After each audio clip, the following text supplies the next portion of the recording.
In a world where prejudice often overshadows true capability, an event unfolded that shook the centers of power and silenced even the most arrogant.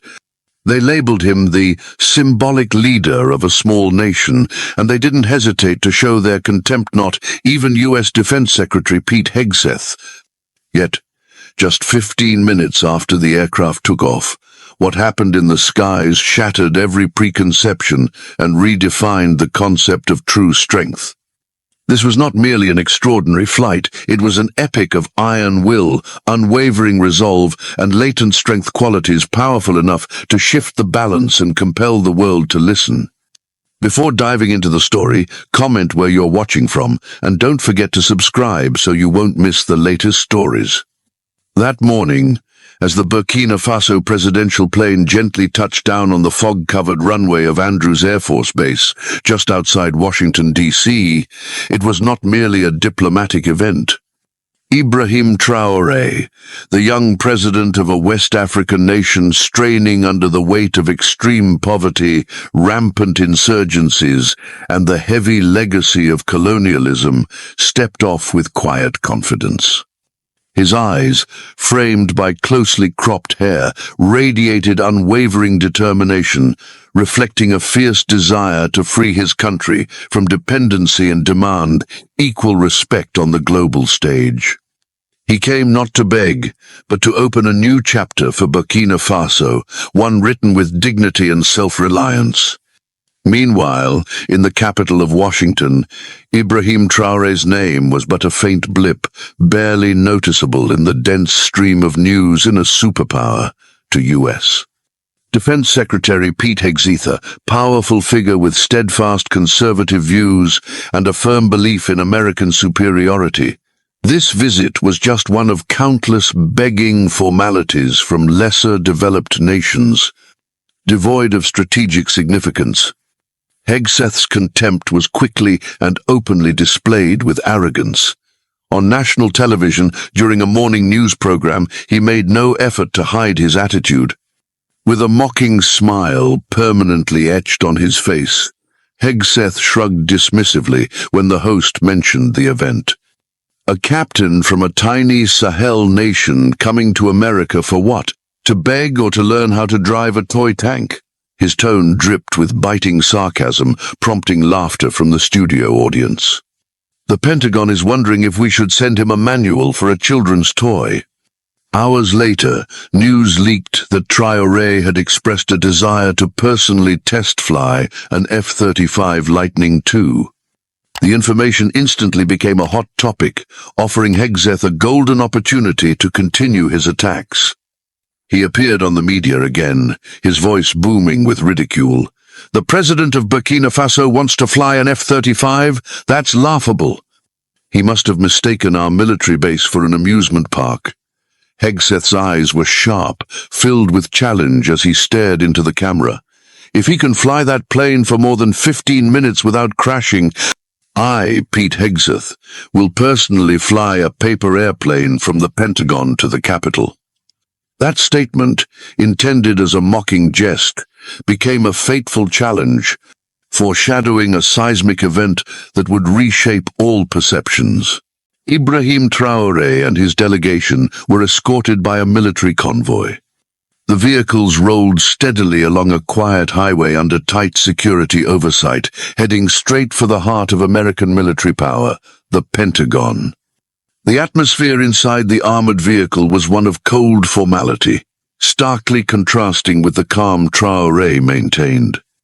As the door opened, he stepped out, facing the imposing, fortified structure of the iconic five-sided building, a symbol of U.S. military might. He was led into a large meeting room where fluorescent lights illuminated a polished mahogany table, reflecting the stern expressions of the American generals waiting there. Pete Hegseth, the defense secretary, with a smug demeanor and a formulaic smile, stood at the head of the table, his gaze passing over Traoré with indifference, as if evaluating an oddity rather than a head of state. The reception was steeped in protocol, with perfunctory handshakes and generic greetings lacking genuine warmth or respect. Every gesture, every glance from the American side seemed to subtly convey a message. We're doing you, a leader from a small nation, a favor. After the formal reception and initial ceremonial exchanges, Traoré's delegation was taken back to Andrews Air Force Base, where a grand display of military prowess awaited them. On the vast runway, under a grey afternoon sky, sleek and powerful F-35 Lightning II and F-22 Raptor jets stood as unshakable symbols of American technological might. Senior U.S. Air Force officers in crisp uniforms and with confident expressions detailed the superior features of these war machines. They spoke of supersonic speeds, undetectable stealth capabilities, advanced avionics, and devastating firepower. Their tone was boastful, brimming with pride, as if anticipating awe from their African guest. However, Ibrahim Traoré remained remarkably composed.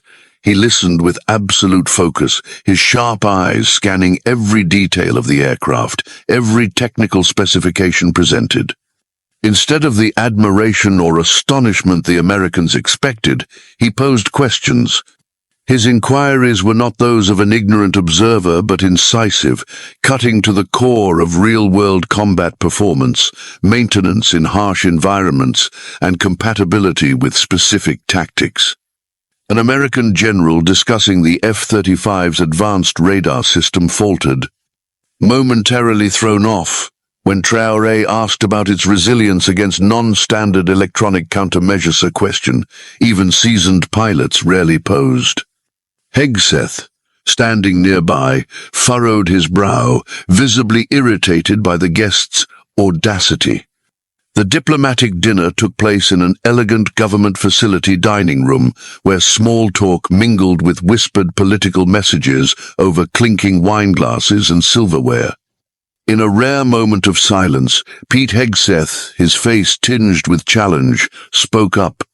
"President Traoré," he said, his tone carrying a hint of superiority, "we've shown you our strength. What do you hope to gain from this display?" Traoré set down his utensils, his eyes locking onto Hegseth's without a hint of hesitation. "Mr. Secretary," he replied, his voice warm but resonant in the opulent room, "I didn't come here to be impressed by guns or technology. True strength, sir, doesn't lie in the number of planes or the destructiveness of bombs. It lies in the will of a people, in their ability to determine their own fate, to stand on their own and shape their future without being bound by dependency or prejudice." An awkward silence enveloped the room. A few American generals coughed lightly, and Hegseth, though trying to maintain composure, couldn't hide a fleeting look of discomfort. It was in that tense moment that Traoré, with unshakable calm, made his bold proposal. "Mr. Secretary," he continued, looking directly into Hegseth's eyes, "to truly understand the strength you speak of, and to convey that confidence to my people, I have a request. I wish to personally fly the F-35 Lightning II. I want to experience and verify for myself what you've presented." The request landed like a bombshell in the room. Shock registered on the faces of the American generals. Colonel Hammer Hayes, the instructor pilot standing beside Hegseth, froze. Hegseth at first couldn't believe his ears, then his mocking smile returned, tinged with anger. "Mr. President," he began, his voice cold, attempting to regain his air of superiority, "this is not a joke, nor a game. We're talking about the F-35 Lightning II, a highly classified war machine, a symbol of U.S. technological superiority.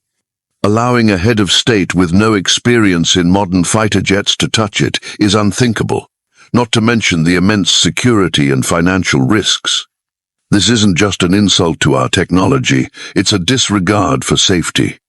Hegseth stared at Traoré, expecting to see him waver, but Traoré remained composed. He met Hegseth's gaze, a spark of determination in his eyes. "Mr. "Secretary," he replied, his voice steady and clear, "if you're concerned about experience, let me reassure you. My passion for aviation has been ingrained in me since I was a child in Ouagadougou. As a young officer, I sought out and learned the fundamental principles of aerodynamics and control systems." Traore spoke, not with boastfulness, but with the confidence of someone who had lived it. "In Burkina Faso, we don't have advanced aviation academies or cutting-edge simulators, but we have the will to learn. I spent hundreds of hours on makeshift simulators built from scrap, recreating every button, every control stick with wood and wires. From outdated colonial-era transport planes to studying and even test-flying older fighter variants, Burkina Faso acquired through discrete channels, often during exercises or counterinsurgency missions along our borders." He paused, letting his words sink in. "You may not know this, but I have experience with jet fighters, though not fifth generation like the F-35. I've flown in harsh conditions, over the most treacherous terrains. Mastering a complex machine, Mr. Secretary, doesn't come only from textbooks or labs. It comes from intuition, from understanding physics, and from an unshakable belief in one's own abilities."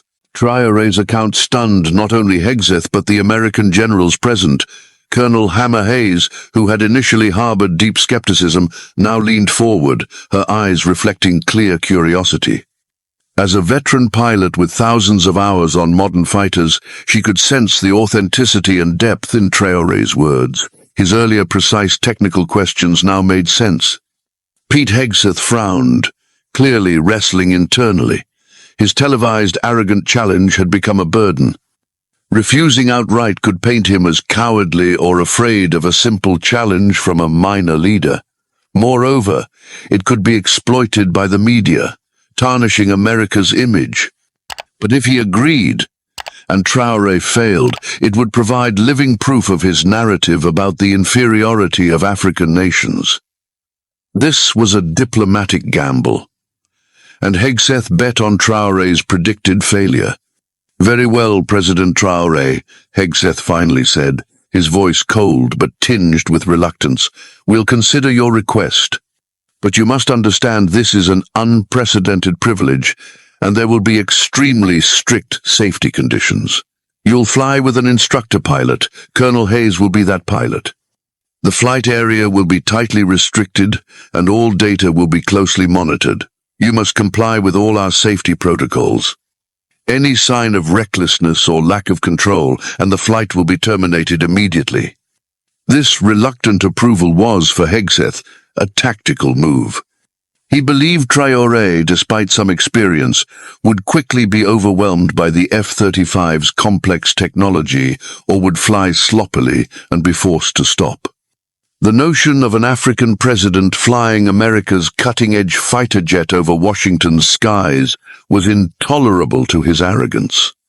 Hegseth had already scripted the outcome. Traore would fail, and America would use it to underscore its superiority, reminding small nations of their place. Meanwhile, Colonel Hayes, who would fly with Traore, had undergone a complete shift in perspective. From skepticism, she now looked at Traore with respect and curiosity. She knew that self-learning to fly outdated fighters was already a feat, and now the F-35 challenge was extraordinary. She no longer thought of risks, but of a possibility she had never witnessed. Traore's eyes, as he shook Hegseth's hand to seal the agreement, showed no triumphantly absolute calm, as if he already knew the outcome. The next morning, the sky over Andrews Air Force Base remained overcast, typical of a late autumn morning, but the atmosphere on the runway was electric with tension. The F-35 Lightning II, a symbol of American technological advancement and military might, had been meticulously prepared. Technicians checked every detail, ensuring all systems were flawless. Beneath its sleek stealth exterior lay hundreds of millions of dollars and a superpower's pride. Around the aircraft, American generals, aviation experts, and Pete Hegseth were present. Their gazes followed Traore's every move, a mix of deep skepticism and reluctant curiosity. Hegseth stood with arms crossed, his face impassive, as if awaiting an imminent failure. Ibrahim Traoré appeared, not in the usual diplomatic suit, but in a custom-fitted pilot's flight suit provided by the Americans. The suit hugged his compact, resilient frame, highlighting the toughness of a man who had endured hardship. On his left lapel, instead of a Burkina Faso military insignia, was a small, infinity-shaped pina, subtle symbol of limitless potential, of untapped capability. He walked calmly, each step exuding quiet confidence, in stark contrast to the tension and negative expectations around him. As he approached the F-35, Colonel Hammer Hayes, his instructor pilot, was waiting. Her eyes no longer held skepticism, but instead a quiet respect and an unnamed expectation. She had heard Traoré's story, and her pilot's instincts told her this man was no braggart. Traoré's feeling as he stepped into the F-35 cockpit was a blend of intense focus and pure exhilaration. This was not just a flight, it was a powerful statement, a defining moment. The cockpit's complex buttons and displays were worlds apart from the outdated planes he had flown. But with his sharp intellect and extraordinary mechanical intuition, Traoré adapted quickly. Colonel Hayes, in the co-pilot's seat, guided him through each step, from startup procedures to system checks. She noted his astonishingly rapid and precise grasp. He's not just memorizing, she thought. He's communicating with this plane, feeling its every vibration. The roar of the Pratt & Whitney F-135 engine echoed across the runway as Traoré pushed the throttle. The F-35's raw power pressed him into his seat, and the jet surged forward with dizzying speed, tearing through the air with a commanding roar. Within seconds, it reached takeoff speed. The liftoff was smooth, powerful, without a hint of hesitation or error. The F-35 ripped through the grey sky, soaring upward. On the ground, Hegseth and the generals watched, their expressions shifting from tension to utter astonishment. In the air, Traoré's flight began. Colonel Hayes provided initial instructions, but Traoré seemed to anticipate every move. He piloted the F-35 with absolute precision and an artistic flair, as if merging with the machine. He executed basic maneuvers like barrel rolls and controlled dives with unbelievable smoothness for a non-professional pilot.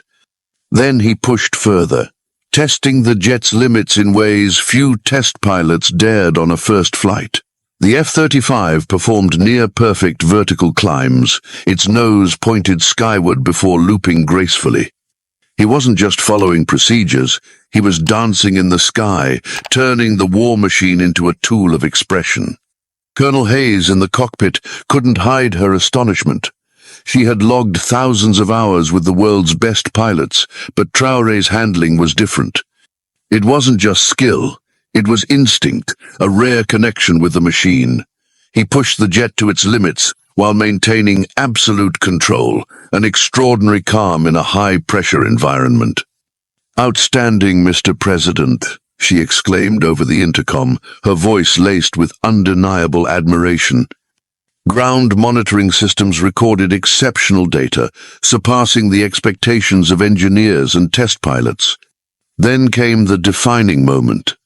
Traoré didn't just sustain a flawless flight, he turned it into a deeply symbolic performance. The F-35 Dove then soared, leaving a stark white contrail against the grey sky. It wasn't a mere straight line, but a perfect symbol. First, an infinity loop, a continuous arc, representing limitless potential. The symbol hung over Washington's skies, a wordless declaration, a powerful message to those still doubting. Immediately afterward, Traoré continued his maneuvers, transforming the white contrail into the shape of the African continent. It wasn't a detailed map, but clear enough for anyone looking up to recognize, an undeniable reminder of his roots and aspirations. The message resonated even more powerfully. Geography is not destiny, and borders cannot confine a nation's potential. It was a defiant and proud affirmation, not just for Hegseth or America, but for the entire world, signaling the rise of an indomitable will. On the ground, silence enveloped the Pentagon. Pete Hegseth, who had stood with smug confidence, now had wide eyes and a pale face. His mocking smile had vanished entirely, replaced by utter astonishment mixed with simmering anger at being publicly humiliated. The American generals stood frozen, not a sound but the rustling wind and the faint roar of the F-35's engine as Traore executed a flawless landing, as gentle as a feather settling on the runway.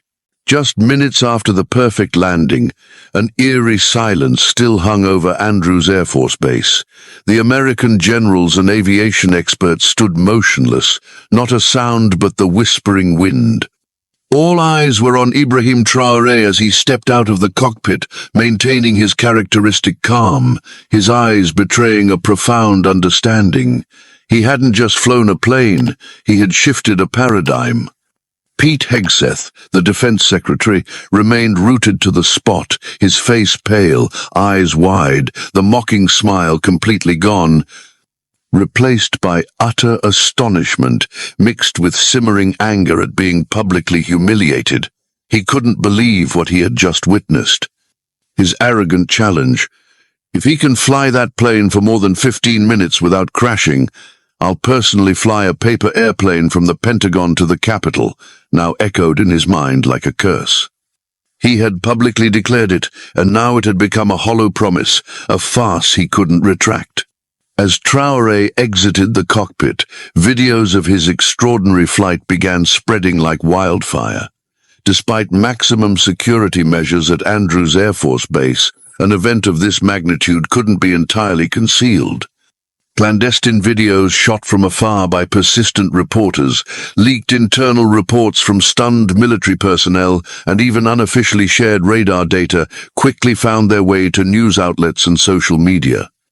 The infinity symbol and the shape of the African continent drawn in the skies above Washington, D.C., became the centerpiece of every discussion.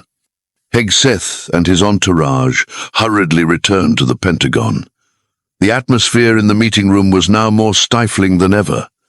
Aides and advisors rushed back and forth, constantly updating the situation.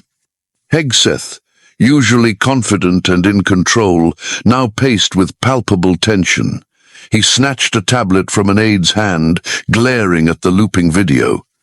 At first, it was vehement denial.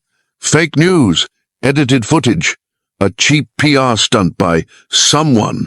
It's definitely fake," he roared, slamming the tablet onto the table, startling everyone in the room. He ordered technical and intelligence analysts, "Analyze it immediately. I want a detailed report in 10 minutes.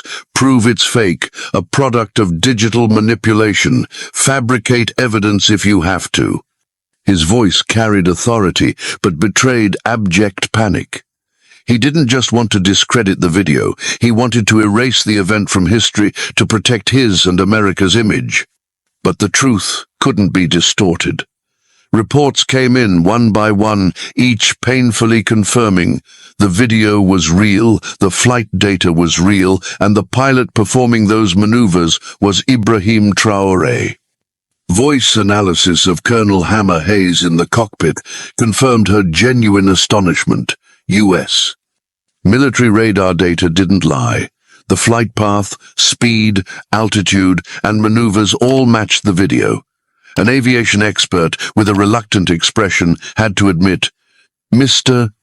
Secretary, the data shows a world-class pilot. It's not just skill.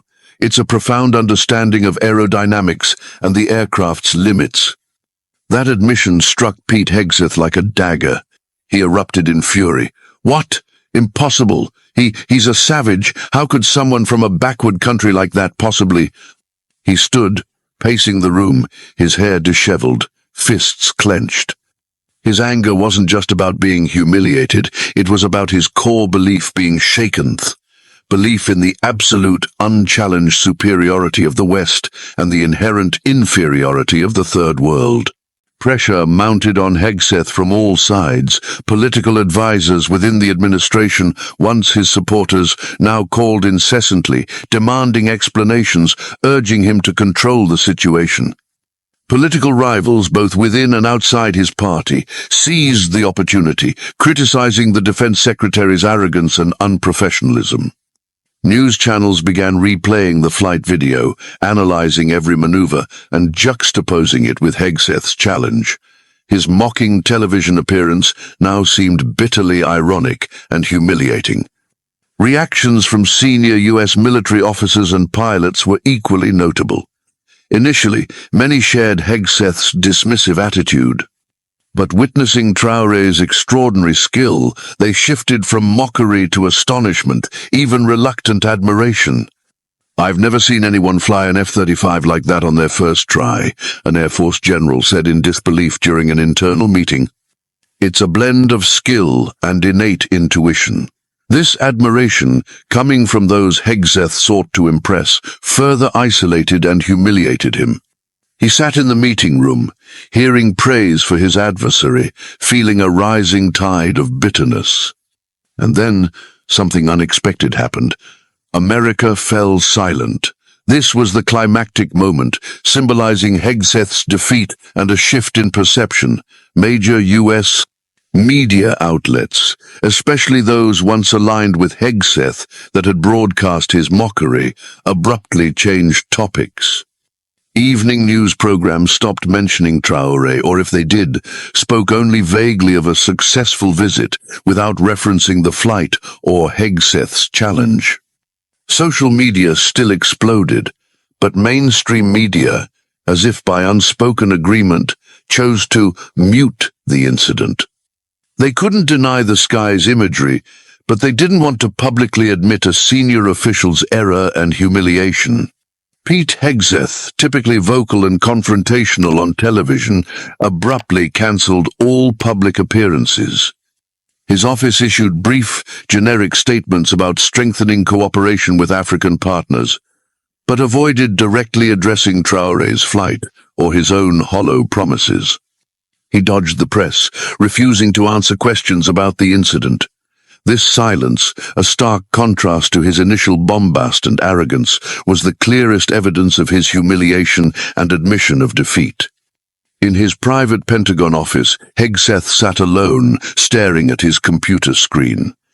The video of Traore's flight played on repeat. He saw the infinity symbol, then the shape of the African continent, seared into his mind. His face was etched with disappointment and indescribable humiliation. His challenge echoed like a curse.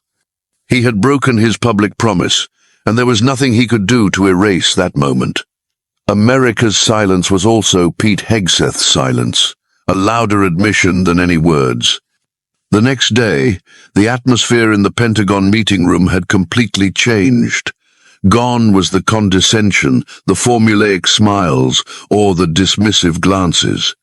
Pete Hegseth sat at the head of the table, his usual smugness replaced by a stern, even unsettled expression. The generals and advisers around him displayed intense focus, listening to Traore's every word with unprecedented respect. From that moment, the negotiations were no longer a favor from a superpower, but a dialogue between equals. Ibrahim Traoré, still calm and confident, didn't exploit the situation for arrogance or excessive demands. Instead, he steadfastly defended Burkina Faso's interests, emphasizing fairness and mutual respect. He didn't speak of mere aid, but of sustainable development, partnerships, essential infrastructure, projects for education and healthcare, skill-building programs for citizens, and, crucially, equitable resource extraction agreements prioritizing national interests over exploitation by foreign corporations. He presented specific, detailed plans, showcasing not only far-reaching vision, but also meticulous preparation for his country's future. Hegseth, though reluctant, had to nod at Traore's incisive arguments and practical vision. "We need a partner, Mr. Secretary," Traore said, "not a patron. His words echoed a demand for sovereignty and dignity. The negotiations stretched for hours, not as mere formalities, but as substantive discussions delving into details, ultimately yielding significant commitments previously unimaginable. Hegseth, with a heavy expression, had to acknowledge the value of the dignity and respect Traore had resolutely claimed. Meanwhile, the footage of Traore's extraordinary flight, from the infinity symbol to the shape of the African continent over Washington's skies, spread like wildfire globally. It started on social media, then independent news outlets, and finally major networks, albeit reluctantly, had to cover it. In just 15 minutes, Ibrahim Traoré had transformed himself into a global symbol of underestimated strength and the ability to overcome prejudice. Debates erupted among political scientists and military analysts about the flight's implications for international power dynamics. It was quickly dubbed the Traore Doctrine. A single act, a display of will and capability, could shift global perceptions, shattering decades-old stereotypes. The impact extended beyond diplomacy. At major mining corporations in the US, Europe, and Asia, emergency meetings were held. These companies, accustomed to unfair extraction deals with African nations, were now forced to reconsider previously rejected terms. They knew that without agreeing to fairer deals, they risked strong pushback from newly inspired governments like Traore's Burkina Faso. Similarly, at the IMF and World Bank, leaders began re-evaluating imposed loan conditions that had trapped developing nations in dependency and debt. There was now a stronger push for more substantive development terms, inspired by Traore's spirit of self-reliance and assertiveness. In schools across Africa, Traore's story and flight became an endless source of inspiration.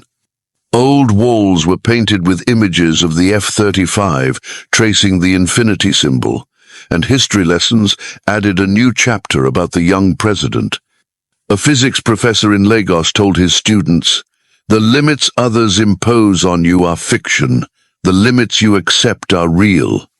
When Ibrahim Traoré's plane landed in Ouagadougou, Burkina Faso's capital, the atmosphere erupted in jubilation. Thousands of citizens flooded the streets, waving flags, chanting his name.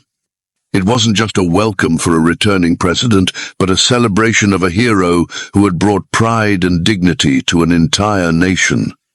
In that emotional moment, a small girl with braided hair and a faded dress, clutching a handmade paper airplane, pushed through the crowd and handed it to Traoré.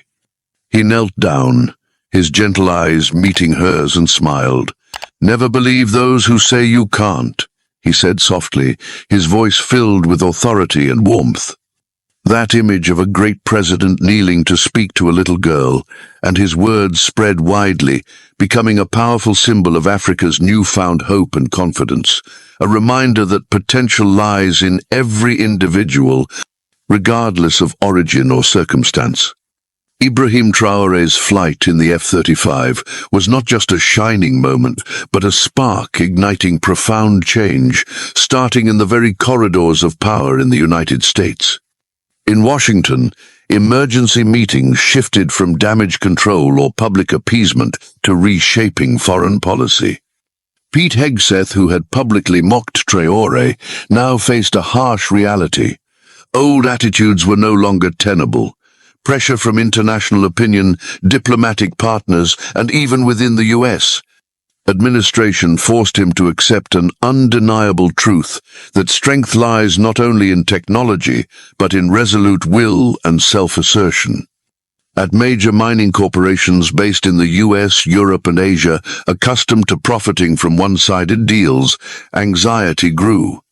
Tense meetings followed as they recognized a spreading demand for fairness across Africa. Old mining contracts, often imposed with massive profits for companies, were now boldly rejected by African governments. Inspired by Traoré, these nations demanded new, fairer agreements, ensuring most profits served their socio-economic development. Companies, once indifferent, had to accept new terms or risk losing extraction rights. A seismic shift. Similarly, international financial institutions like the IMF and World Bank began a serious self-examination. Imposed loan conditions that had mired African nations in debt and dependency were questioned. Under pressure from global economists and activists, and with the rise of self-reliant African nations, the IMF and World Bank shifted toward more substantive development terms. Loans now focused on building internal capacity, enhancing education, healthcare, and infrastructure, rather than politically untenable conditions. The Traore doctrine was not just an abstract concept, it became a guiding principle for how the world viewed and engaged with Africa. 3 years after the historic flight, an unprecedented event occurred. A high-level U.S. delegation, led by the U.S. Secretary of State, a symbol of America's shifting foreign policy, made a state visit to Burkina Faso. This was a first for such a small nation, signaling official recognition from Washington. The reception in Ouagadougou was a stark contrast to the cold atmosphere at the Pentagon 3 years prior. Gone was the condescension, the skeptical glances. Instead, there was absolute respect and equality. Meetings were no longer about imposition, but about finding solutions together. Both sides signed a series of fairer cooperation agreements focused on sustainable development for Burkina Faso. Renewable energy projects were pledged, educational and healthcare exchange programs expanded, and key infrastructure projects advanced. These were no longer aid but investments in a shared future. On a balcony overlooking the bustling capital of Ouagadougou, the U.S. Secretary of State and President Traoré stood side by side, gazing at the horizon. "President Traoré," the Secretary said, his tone sincere, "your flight didn't just change our perception of you, it changed how we view an entire continent." Traoré smiled faintly. "Mr. Secretary," he replied, "that's because we chose a different path. We refused to accept the basic assumptions about our place in the world. And when you were forced to reconsider, the global dialogue had to change from dependency to cooperation based on equality and mutual respect." The infinity symbol Traoré drew in Washington skies became a ubiquitous emblem across Africa. It wasn't just a symbol of his achievement, but of limitless potential when unleashed. It appeared on banners of equality movements, on the clothing of youth, and in the inspiring speeches of new leaders. It was a constant reminder of human and national potential, when driven by will and courage, despite all disdain and prejudice. Traoré's legacy was not merely a military 12 or diplomatic victory, it was a spiritual awakening, an affirmation that a nation's worth cannot be measured by wealth or weapons, but by its aspiration for freedom and capacity to transcend limits. 10 years have passed since that fateful flight over Washington, D.C., but the echoes of Ibrahim Traoré's actions still resonate, not only in the corridors of power but in the hearts of every Burkinabe. That flight didn't just shift diplomatic dynamics. It planted seeds for dreams that soared beyond boundaries. On a sunlit morning at an international space center, the world watched a historic event. A young woman from a small village outside Ouagadougou, Burkina Faso, became her country's first astronaut, preparing for an international mission to the International Space Station, ISS. Her name was Fatoumata Diallo, and her story was a living testament to Traoré's legacy. As she stepped into the launch capsule, clad in a pristine white astronaut suit, a symbol of hope and progress, a reporter hurriedly shouted a final question before the door closed. "What inspired you to reach for the stars?" Fatoumata smiled, a radiant smile brimming with pride and determination. She gently touched the small infinity badge pinned to her flight suit, a keepsake, a symbol she always carried. "A president showed us that the sky is not the limit," she replied, her voice echoing certainty. "It's only the beginning. As the rockets flared brightly, propelling Fatoumata and her spacecraft skyward, millions worldwide watched, their hearts beating in rhythm with a nation's aspirations. Thousands of miles away, in a modest home in Burkina Faso, Ibrahim Traoré, now retired from politics, was teaching math to neighborhood children. His hair was streaked with gray, but his eyes remained as sharp and calm as ever. No longer a powerful president, he was a humble teacher, sowing seeds of knowledge and dreams for the next generation. He sat on an old wooden chair, watching the launch on a small, outdated television screen. The children crowded around him, their eyes sparkling with awe and admiration as they saw Fatoumata's image on the screen. A young boy, eyes wide, asked, "Teacher, are you proud that your flight led to this?" Ibrahim Traoré shook his head slowly, offering a gentle smile. "No," he said softly.